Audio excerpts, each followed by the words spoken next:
In this segment, we're going to record live instruments.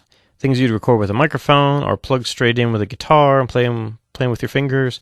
Not computerized instruments or loops. These are real instruments. We'll start by going to the New Project window and selecting the first option, Record Yourself or Your Band. What this does is creates a new MIXC4 session with some of the cool features turned off. The auto beat matching is turned off, the metronome is turned off, and virtual instruments are turned off. Even snapping is turned off, having our cursor snap to the nearest beat. You can see our timeline is set to minutes and seconds instead of bars and beats, because MIXC4 assumes you're going to play without a metronome. You're just going to play live, record yourself. No click, no nothing. That's cool. Although for me, I don't have a band. I'm just me sitting here with a guitar, so I need to get a virtual band. So I'm going to go ahead and select this option in the top gray section here that says beats. That will change the timeline from minutes and seconds to bars and beats. That's what I need for me. So I just need a crutch. I also need a band, so I'm going to go to the library and pull up some sort of drum beat. Ooh, not that one. All right, that'll work. And I'm going to drag that to the timeline. I'll throw it on another track. No, I don't want to change the tempo. I like my tempo, which is 130. There we go.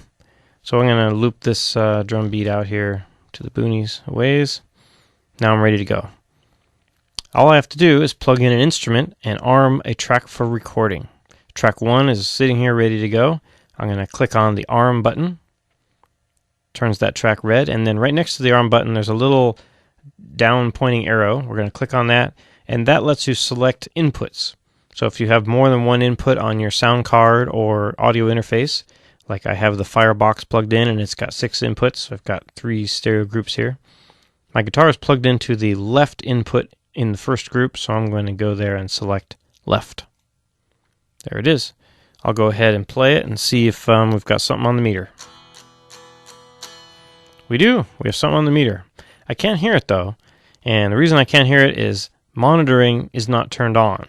Kind of a loop through monitoring feature.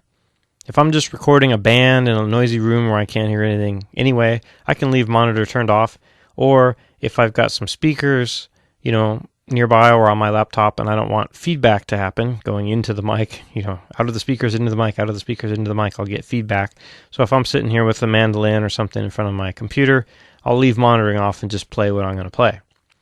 But if I'm trying to play along with something else or the metronome, I need to hear what's going on. So I'm going to put headphones on and I'm going to go to the track tab and I'm going to turn monitoring on. Once monitoring's on, I should be able to play and hear myself. There we go. Now I can hear myself. So I'll rewind to the beginning, press the record button, and attempt to play along.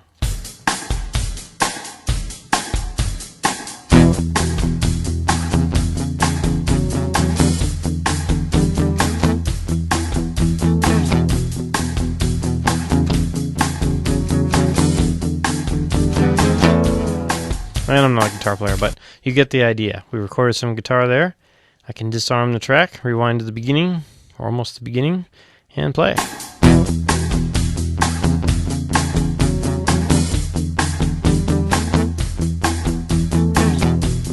Oh, my timing is atrocious, but you get the idea. There it is. I'm playing. I could also trim this thing, trim the beginning of this region right up to the beginning of my playing. Might be wise to do that with snap on, so I get right on the beat. I'm going to snap to measure, and that forces the cursor to snap right to that measure, and I'm going to drag my part up to the beginning. There he is.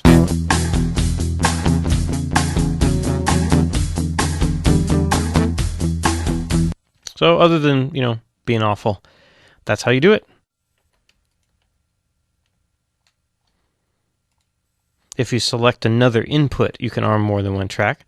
So I've armed the first track to be the stereo input from input 1 and 2 on the front of my Firebox, and then input 3 and 4 on the back of the Firebox are hooked to this other track here.